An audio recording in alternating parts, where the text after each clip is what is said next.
j'espère que vous allez bien. Alors aujourd'hui je vous retrouve pour des conseils pour des cheveux en bonne santé.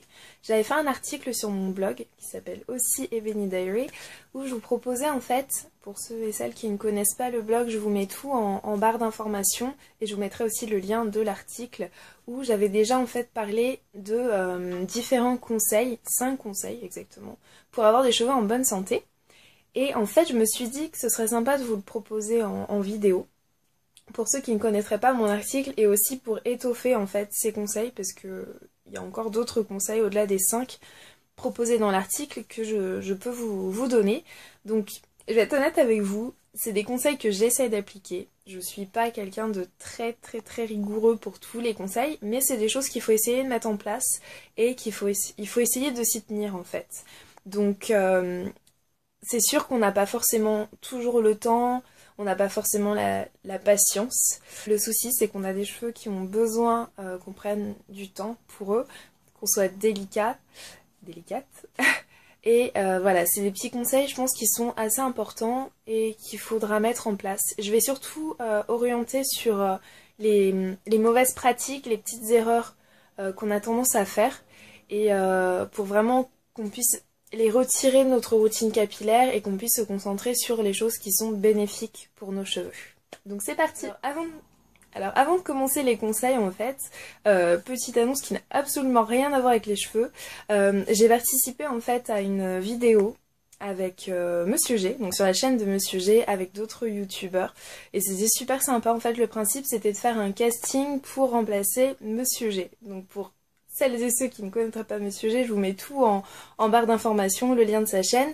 Et en fait, on a fait une petite vidéo assez sympa, humoristique, donc qui n'a absolument rien à voir avec les cheveux. Donc si vous voulez me voir dans un autre, entre guillemets, univers que les cheveux plus humoristiques, je vous invite à aller voir cette vidéo qui est vraiment très sympa. On a vraiment rigolé en faisant cette vidéo et je pense que ça va se voir dans la vidéo. Donc n'hésitez pas à aller la voir et je vous mets le lien juste ici.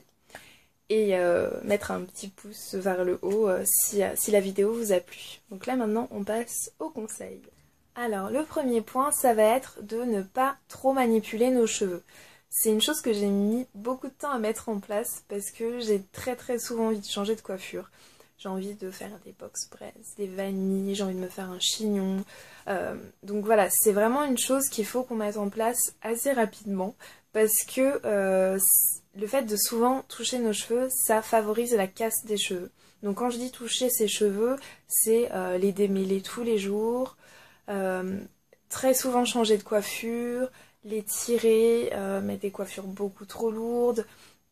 Il faut vraiment limiter cette manipulation et essayer plus de démêler ses cheveux par exemple tous les 3 à 4 jours.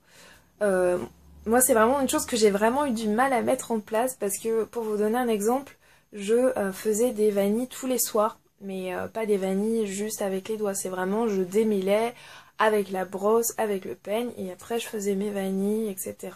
Donc là j'ai vu rapidement la différence quand j'ai arrêté de démêler mes cheveux tous les jours, donc j'ai essayé de le faire d'espacer, donc de le faire à peu près tous les 2 jours, après j'espaçais tous les 3 jours. Il faut trouver en fait des coiffures qui vont vous permettre de manipuler le moins possible vos cheveux.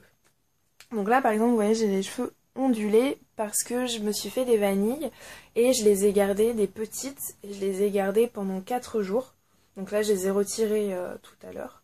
Et là maintenant je pense que je vais pouvoir garder mon twist out pendant encore 2 voire 3 jours.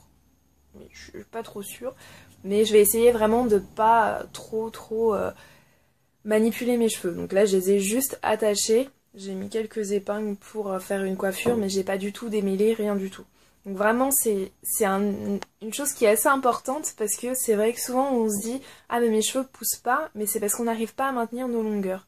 Et le fait de les démêler tous les jours ou de beaucoup trop les manipuler tout simplement, ça favorise la casse. Donc on a l'impression que nos cheveux ne poussent pas alors que si ils poussent.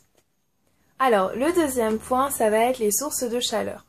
Donc sources de chaleur c'est tout ce qui va être plaques, fer à lisser, oui plaques, fer à lisser, la même chose, et sèche-cheveux, voilà c'est ça que je cherchais, sèche-cheveux.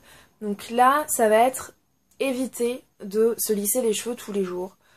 se sécher les cheveux tous les jours au sèche-cheveux. Il faut vraiment espacer. Par exemple, quand vous voulez vous lisser les cheveux, peut-être le faire une fois tous les 2 mois, vraiment espacer. C'est sûr que c'est sympa d'avoir les cheveux lissés de temps en temps et tout, mais il faut vraiment se dire que la chaleur, c'est quelque chose qui abîme et qui casse le cheveu. Donc il faut vraiment, non seulement quand vous décidez d'utiliser une source de chaleur, il faut vraiment que vous pensiez bien à protéger vos cheveux avec un thermoprotecteur et vraiment le faire le moins possible. Laissez vos cheveux sécher à l'air libre. Bon, quand on est pressé, c'est sûr que le sèche-cheveux 1 ou 2 fois tous les 2 mois, ça gêne pas, mais le faire régulièrement, c'est vraiment très très mauvais pour les cheveux, ça les assèche et ça les casse. Donc évitez les sources de chaleur. Un autre point, ça va être d'utiliser trop de produits ou pas assez de produits. Alors quand on décide de revenir au naturel, ce qui fut mon cas, j'ai décidé de tester tous les produits à la mode, tous les trucs dont on me parlait, que ce soit des compléments alimentaires, le dernier shampoing, le dernier co-wash, le leave-in, le lait, la crème, le beurre, j'ai tout essayé. Les huiles, j'ai tout mis dans mes cheveux et au bout d'un moment, non seulement les cheveux saturent, mais au final vous savez pas quel produit a fonctionné. Donc, c'est totalement inutile et ça endommage vos cheveux plus qu'autre chose. Donc, essayez de limiter à une routine simple mais efficace, une routine simple et qui correspond à vos besoins. Donc c'est sûr, vous allez avoir à tester différents produits avant de trouver les bons produits qui vont être bien pour vos cheveux, qui vont vous correspondre, mais n'essayez pas, par exemple, 4 laits en même temps, 6 shampoings, enfin, j'exagère, mais c'est vraiment pour vous montrer qu'il faut essayer de trouver une routine simple et efficace. D'un autre côté, il ne faut pas utiliser aussi aucun produit. Donc, par exemple, quand on me dit j'utilise juste un shampoing et après je mets ma crème, non. Il faut vraiment mettre un shampoing, il faut réhydrater le cheveu avec un après-shampoing ou un masque et ensuite on peut mettre notre lait. Il faut pas zapper certaines étapes, donc il ne faut pas utiliser trop de produits, mais il ne faut pas utiliser non plus pas assez de produits. Il faut trouver vraiment un juste milieu. Et surtout qui correspond à votre routine, à vos besoins, à vos attentes. Alors toujours pour rester dans la thématique produits, il faut faire attention aux produits que vous allez utiliser. Donc évitez tout ce qui va être sulfate, silicone, pétrole. Donc là par exemple le sulfate, donc c'est un détergent qui va vous laver les cheveux mais qui va surtout les assécher. Ça va énormément assécher vos cheveux. Je vais y arriver, assécher vos cheveux et ça va les casser. Donc c'est vraiment un détergent qu'il faut éviter. Regardez bien la composition des produits. Ensuite, vous avez aussi le silicone. Donc le silicone, en fait, ça va être une sorte de barrière, en fait, pour la pénétration des produits dans vos cheveux. Quand je dis barrière, c'est parce qu'en fait, généralement, le silicone on le trouve dans les après-shampoings pour réhydrater le cheveu. Et en fait, ça va faire une couche sur votre fibre capillaire. Une couche qui va donner de la brillance à vos cheveux. Ils vont être doux, bien brillants. Mais au moment où vous allez mettre par exemple des huiles ou un sérum ou un lait pour hydrater et nourrir vos cheveux, ça va agir comme une barrière. Donc les nutriments, les apports ne vont pas pénétrer dans le cheveu. Donc c'est vraiment important d'éviter ce type de composants et après, voilà, moi je ne m'y connais pas au niveau de tous les composants, donc c'est bien aussi de se renseigner au niveau des composants. D'ailleurs, si vous avez d'autres, à la fin de la vidéo, si vous vous rendez compte qu'il y a des points que je n'ai pas abordés dans la vidéo, n'hésitez pas à mettre en commentaire des petites pratiques, des petits conseils que vous avez, ou des petites pratiques à éviter pour prendre soin de nos cheveux, n'hésitez pas à le mettre en commentaire. Donc voilà, pour le 4e point. Alors 5e point, ça va être tout ce qui est produits chimiques. Donc après chacun est libre de faire comme il veut, s'il souhaite se défriser les cheveux, s'il souhaite faire des colorations, mais essayez de limiter au maximum. Donc je parle pas du cas du défrisage qui est un cas à part on va dire, puisque le défrisage on va le faire régulièrement au niveau des repousses, mais par exemple pour tout ce qui va être coloration, évitez de faire trop souvent des colorations. parce que ça nécessite un soin très très important en termes d'hydratation. C'est très joli, c'est très sympa, mais ça a tendance à endommager la fibre capillaire. Donc évitez de faire trop de coloration trop souvent, de faire coloration sur coloration. Évitez aussi tout ce qui va être défrisage et coloration ou décoloration.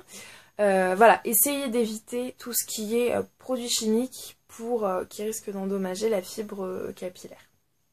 Alors un autre point, ne pas se focaliser sur la pousse. Donc ça c'est une chose que je dis très souvent.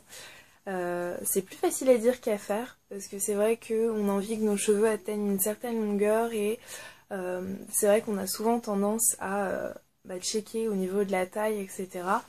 Mais il faut être patient. Et je pense que c'est une chose qu'il faut arrêter de faire trop souvent. C'est sûr qu'on regarde toujours si nos cheveux ont poussé, mais il faut pas se focaliser là-dessus. Parce que honnêtement, ça va se rendre malade. Quand j'ai commencé, quand j'ai arrêté de défriser mes cheveux, je regardais tout le temps si j'avais des repousses, je regardais tout le temps si mes cheveux avaient bien poussé ou pas. Et au final, ça m'a beaucoup démoralisée à certains moments parce que j'arrivais pas à maintenir mes longueurs, parce que j'avais pas les bonnes pratiques. Et voilà, je sais que c'est une chose que moi j'ai assez mal vécue, le fait de tout le temps checker mes longueurs. Et même encore aujourd'hui, je me dis que mes cheveux poussent lentement. Donc j'essaie de pas trop suivre ça. Bon, on essaie toujours de regarder un petit peu, mais vraiment, parfois c'est démoralisant.